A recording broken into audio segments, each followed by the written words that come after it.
आगे सुनिए मेघदूत का अनुवाद। लेकर के विश्राम थकन को मिटा संभल कर चलना। थकन मिटा करके आगे बढ़े। भर भर के उत्साह हृदय में तुम आगे को बढ़ना। सिद्धों की सुंदरियां विस्मित होगी तुमको लख कर। नील गगन में तुझे देख कर मन ही मन में डर कर सोच रही है तुझ पर्वत को लाया पवन उड़ाकर। गिर न पड़े उन सुंदरियों पर देख रही घबरा कर। अजीब कल्पना है। वो सोचती है कि बादल नहीं है, ये पहाड़ है, पर्वत है, इसको पवन हवा उड़ा के लाई है। सोचिए क्या हवा पर्वत को उड़ा सकती है?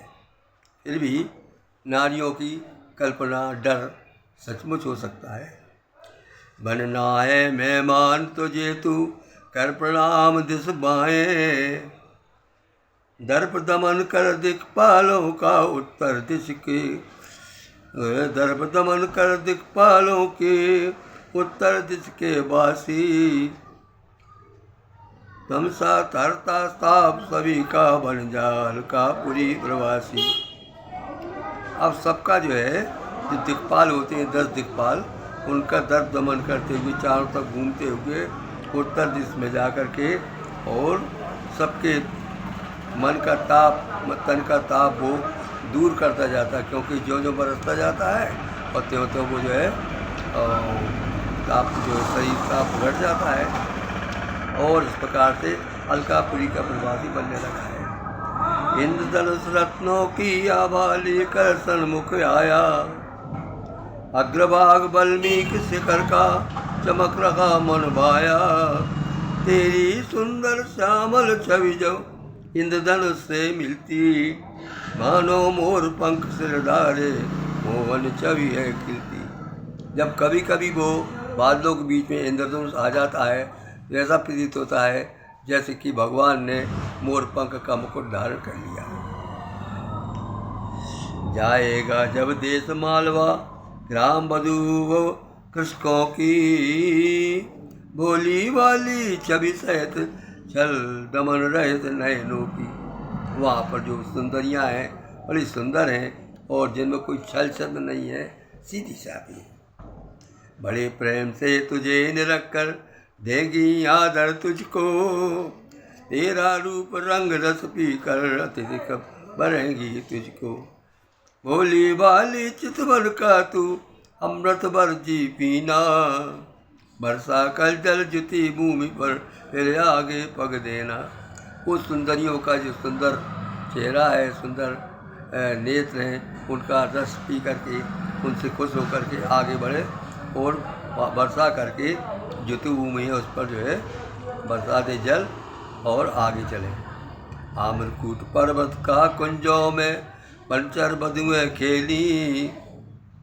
आम्रकूट पर्वत कुंजों में बंचर बधुएं खेली।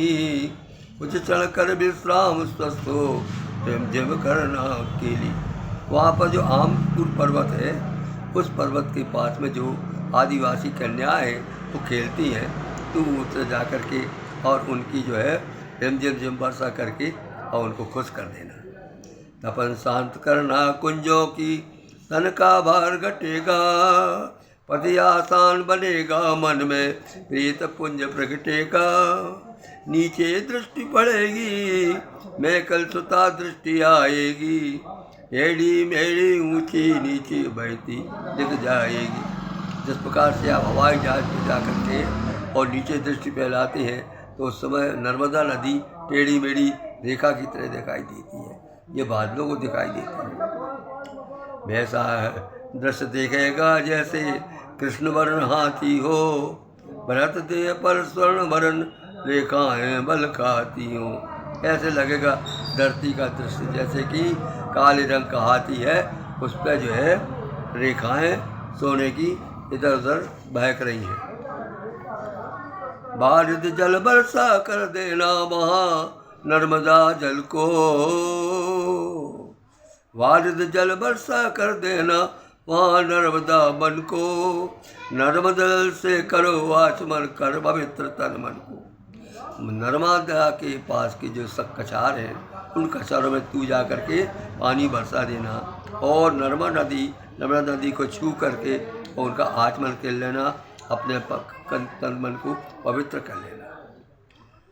तीर नर्मदा का बलचारी हरता गंध सुभाषित,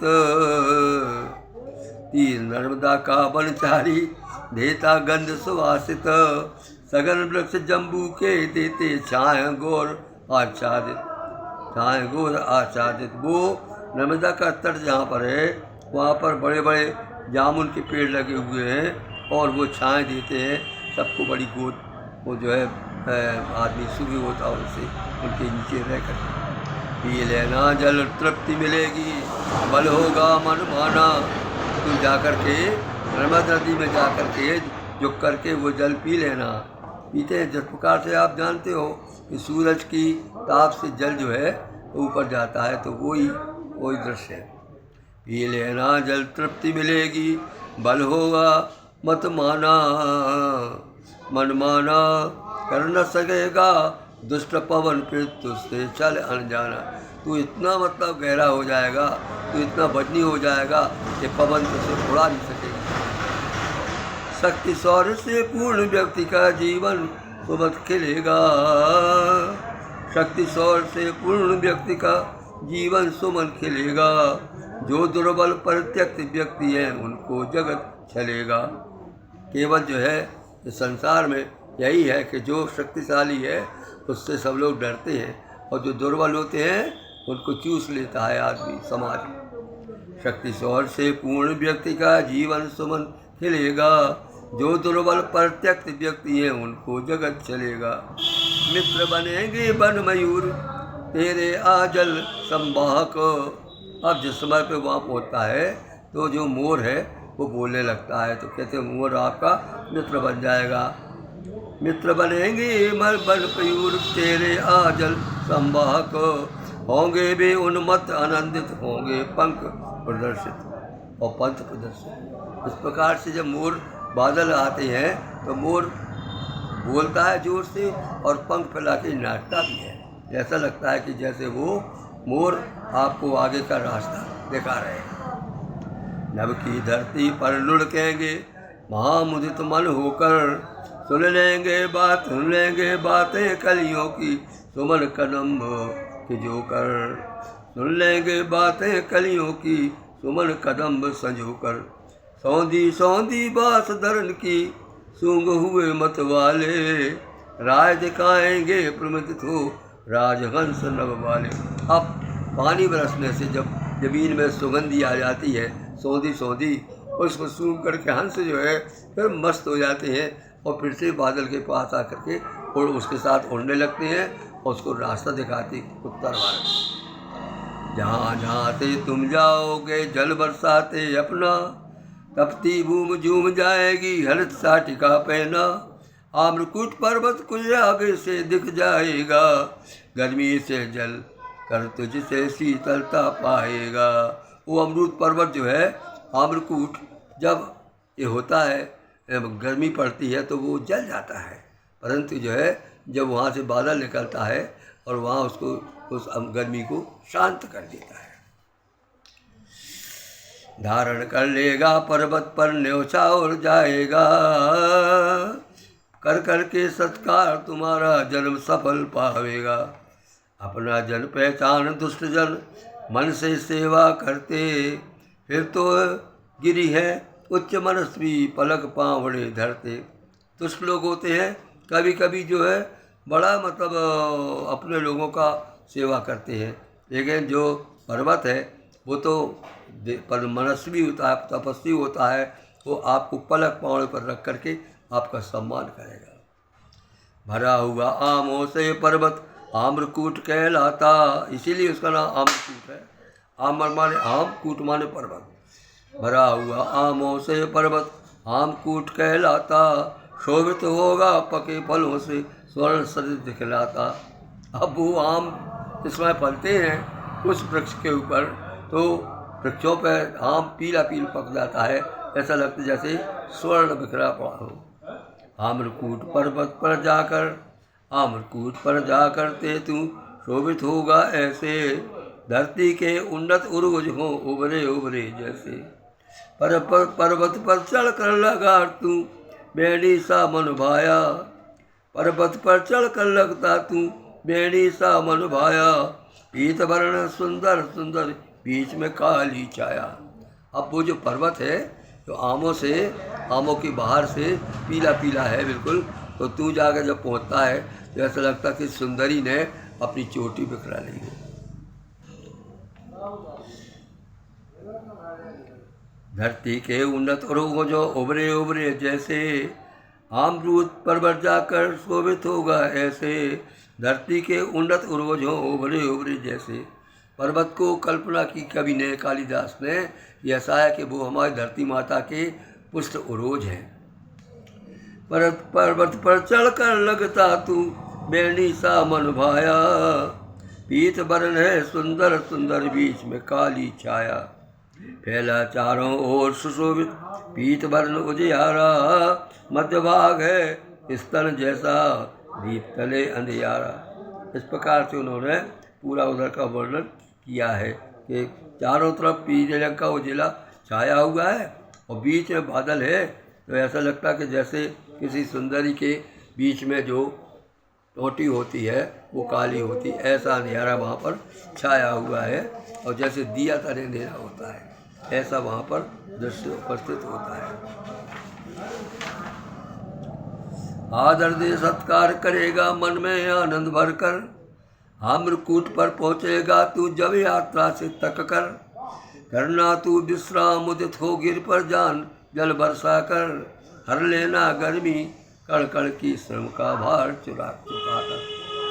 जब तू थक जाता है तो आम्रकूट पर्वत तू रुकेगा, विश्राम करेगा, अब उसका जो कर्जा है वो पानी बरसा करके तू चुका देना।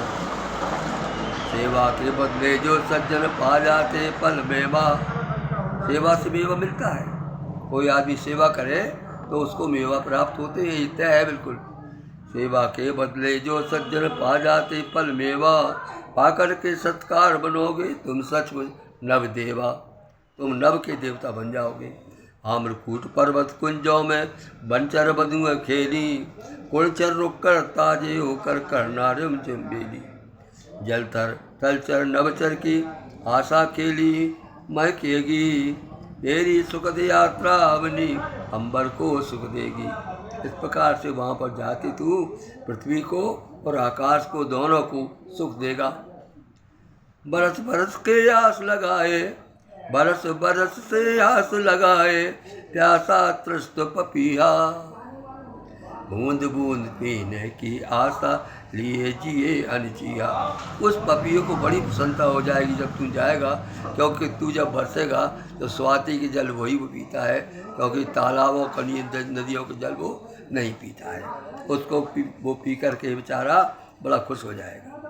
सारस के जल संग उड़ेंगे तुझसे जीवन पाकर, तेरे सुर में सुरबाला लिपटेंगी प्रीतम से डर कर। और वहाँ से सारस भी उड़ते हैं, अपनी आवाज़ करते चलते हैं, बादलों के साथ उड़ते हैं, उनकी आवाज़ सुन कर के जो प्रीतमा है वो अपने प्रीतम से डर करके लिपट जाती हैं। होंगे उपकृत तेरे इस अनुपम सुख से पाकर, धन्यवाद तुझको देंगे मुझे हृदय से आकर। जब स्त्रियां कभी कभी जो है अपने पति से दूर रहती हैं और जब वहाँ से बादल जाता है तो उसके गरज से उसके सबसे जो है वो डर करके उसके छाती से चिपक जाती है, तो वो जो व्यक्ति है वो उसका जो है उपकार करता कि वाह रे बादल, तूने कम से कम मुझको अपनी पत्नी से मिला दिया। तेरे मृदु गर्जन को सुनकर नच कपूर मत वाले, जिस समय तो मीठा गर्जन करता है, आषाढ़ में तो कठोर होता है लेकिन बाद में उसका गर्जन आवाज़ मीठी हो जाती है। तेरे मृदु गर्जन को सुन नीचे नीचे कपूर मत वाले नीले, नाचे कपू का। तेरे मृदु गर्जन को सुन नाचे कपूर मत वाले, बेसुध होकर झूम झूम कर करते शब्द निराले। उनकी प्रेममयी वाणी को सुनकर मत रुक जाना, प्राण गंवा ना सके प्रिया उसको संदेश सुनाना। ऐसा है कि ऐसा नहीं कि तुम वहाँ जा कर के मयूरों के प्रेम मस्त होकर के वहीं रह जाओ, तो ऐसा नहीं भैया, तुझे मेरा संदेशा सुनाना है। रम्य देश विदिशा का अनुभव यह दशाल सरिता है अनेक उद्यान यहाँ पर फूली लता लता है। शायद इसी को कल्पना करके कवि प्रदीप ने अपना गीत बनाया था, ये धरती हिंदुस्तान की, उसमें उन्हें राजपूताना तमाम का जिक्र किया था। इसी प्रकार से उस कालिदास की कल्पना से उन्होंने गीत लिखा होगा कवि प्रदीप ने। आओ बच्चों तुम दिखाएं झांकी हिंदुस्तान। यहाँ पर वो कहाँ पहुँच गया है, आपके विदिशा में पहुँच गया। वहाँ पर अनेक उद्यान हैं। रम्य देश विदिशा रम्य देश विदिशा का अनुपम यह दशान सरिता है अनेक उद्यान यहाँ पर फूली लता लता है। डाल डाल पर अम्र कुंज में, गांव गांव पर घाटों में, बोल रहे खग वृंद मुतिथि घर बाहर मन बाटों में।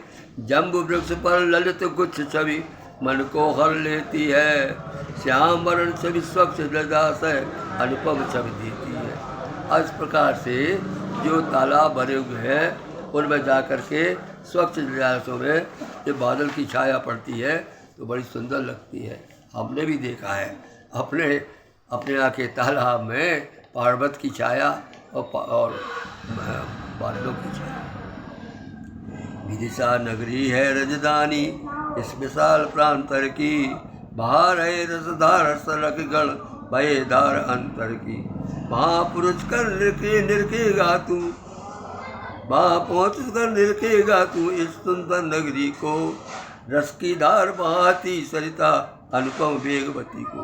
और वहाँ पर जो है आपका जो धसा नदी है उस नदी का प्रवाह आपको खुश कर दे। चलाती बल खाती सरिता बहती अविरल गति से, उछलाती बल खाती सरिता बहती अविरल गति से।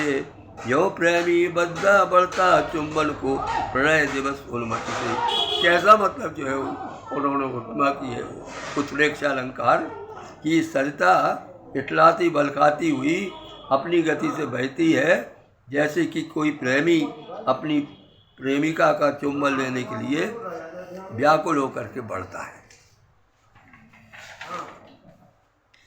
नीचे पर्वत विदिशा के विश्राम कर लेना, नया शोर और नया शौक अपने मन में भर लेना। तेरे छूने से कदम को फूल हुए रोमांचित, तू भंवरा कलिका कदम जो पुलकित है आशान्वित। यानी मतलब वह कदम के जो फूल लगे हुए हैं वो तेरे छूने से बहुत ही रोमांचित हो जाते। माने के कदम के फूल में रोम लगते हैं, वो तेरे ही वैसे लगते हैं। कदम के फूल में कितने सुंदर फूल होते हैं सब जानते हैं। तू भंवरा कलिका कदम जो पुलकित है आशान्वित, कर लेना विश्राम नीलगिरी की चोटी पर। गिरि सरता तट मुकुलित कलियों से पुष्पों पर, कलियों से पुष्प पर। कर देना तुम पुष्प वृष्टि वन बागों पर, मालिन चुनती पुष्प बह रहे श्रम सीकर। वहीं पर जो एक मालिन जो है फूल तोड़ रही है और उसके गालों से माथे से पसीना चू रहा है। पहुँचती वह थक कर बहते श्रम कर कर स्वेद, पहुँचती वह थक कर मुरझाते हैं कर फूल तुझको छू कर। मत यौवना रूपवती पुलकित होकर, राधा जो सामरिया को बाहों में भर। उस रसबंती का रसपान किए बिन उचित नहीं बढ़ जाना रुकना कुछ दिन। श्री राम। इस प्रकार से कवि ने अपनी जो प्रेम की भावना भी बादल के माध्यम से दर्शा दी है कि ऐसी मालिन जो फूल तोड़ रही है और वो उसका जो है शरीर एकदम पसीने से भर गया है और वो आश्वस्त हो गई है, उसके जो कर्ण फूल है वो मूर्छा से रहे हैं। ऐसी अनुपम शोभा को कवि ने परखा होगा, तब उसने बादल के ऊपर उसका वो डाल दिया। नमस्कार। गायक मनमोहन पांडे।